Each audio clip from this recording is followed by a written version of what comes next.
Halo semuanya, di sini saya akan menjelaskan sedikit tentang mengidentifikasi dimensi peserta didik.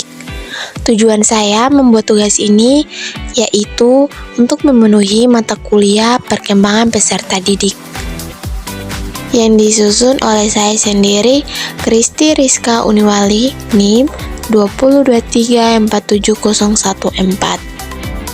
Lanjut pengertian mengidentifikasi dimensi peserta didik, yang dimana dimensi ialah salah satu media yang dibutuhkan oleh peserta didik untuk membentuk diri, sikap, mental, sosial, budaya, dan kepribadian di masa yang akan datang, atau bisa disebut kedewasaan. Dimensi perkembangan peserta didik mencangkup berbagai aspek, termasuk dimensi biologis, kognitif, sosial, emosional, dan spiritual.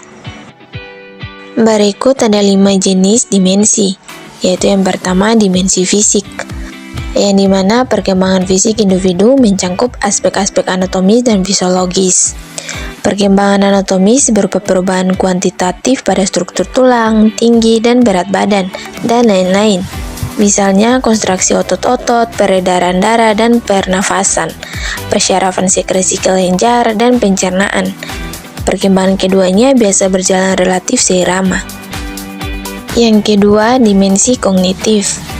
Di sini ada 3 dimensi kognitif, yaitu yang pertama, kemampuan berpikir logis dalam bentuk abstrak. Yang kedua, pemikiran kognitif yang kuat dapat memecahkan masalah yang rumit dan membuat solusi berdasarkan informasi yang mirip, sama, atau bertentangan. Yang ketiga, kemampuan penalaran kognitif ke abstrak, mengelola data menjadi informasi dan memecahkan masalah yang rumit. Yang ketiga, dimensi bahasa. Dimensi bahasa perkembangan peserta didik mencangkup aspek kemampuan mendengarkan, berbicara, membaca, dan menulis. Setiap dimensi ini memainkan peran penting dalam perkembangan bahasa peserta didik dan memengaruhi kemampuan komunikasi mereka secara keseluruhan. Lanjut yang keempat, dimensi moral dan spiritual.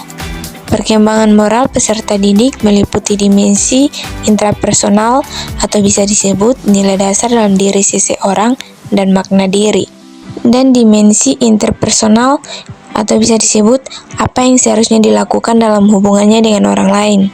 Pada usia sekolah dasar, anak-anak mulai mengekspresikan pemahaman yang lebih objektif tentang keadilan, melibatkan prinsip keadilan, kinerja, dan kewajiban. Berikut yang terakhir, yang kelima, yaitu dimensi sosial.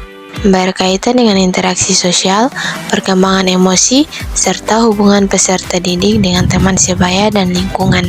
Contoh, seorang siswa yang pemalu mungkin membutuhkan pendekatan pembelajaran yang lebih kolaboratif agar lebih percaya diri. Kesimpulan, peserta didik memiliki berbagai dimensi yang mencerminkan karakteristik dan kebutuhan mereka dalam proses pendidikan. Dengan memahami dimensi peserta didik, guru dan pihak sekolah dapat merancang strategi pembelajaran yang sesuai. Selain itu, mengidentifikasi dan memenuhi kebutuhan peserta didik sangat penting untuk menciptakan lingkungan belajar yang inklusif dan mendukung perkembangan mereka secara optimal.